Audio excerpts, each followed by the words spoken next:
At this moment of time mga higala no, nakita nato karon ang isa ka grupo sa maong kayakers nga sa diin na tumba balintong gyud ang ilahang sakyanan karon.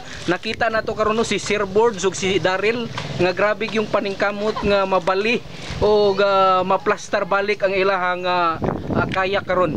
So mga higala, subaybayin ninyo sa sunod tuig ang sumpay ining balita.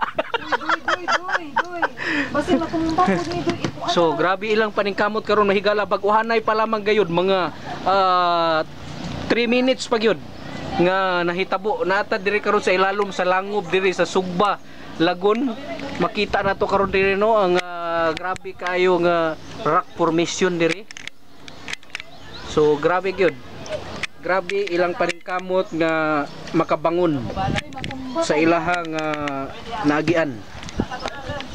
So makita na to sila karon nga grabing paningkamot, gusto sila mabuhi kay napagi life nga ilang gi kuan gi taga-agbili.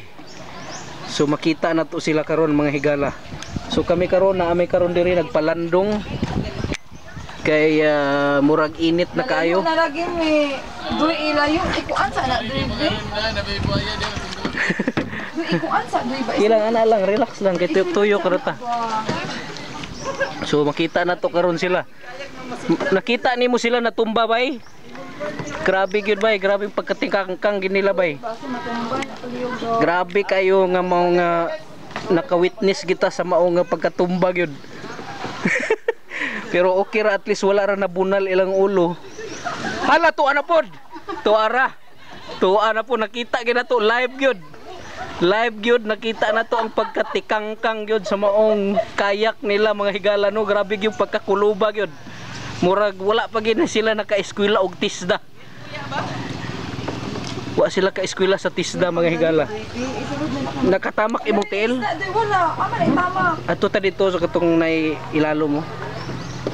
So mo adto mi karon dito. Isda oh. Kani ang ibugsay doy oh. Lagi ko kay isulod sa lagi na kamasud na og tubig basta matumbata. So makita na to karon diri no. Nga grabe gyud paningkamot nila. Grabe gyud. So mo adto mi dito karon. So hinahinay ta.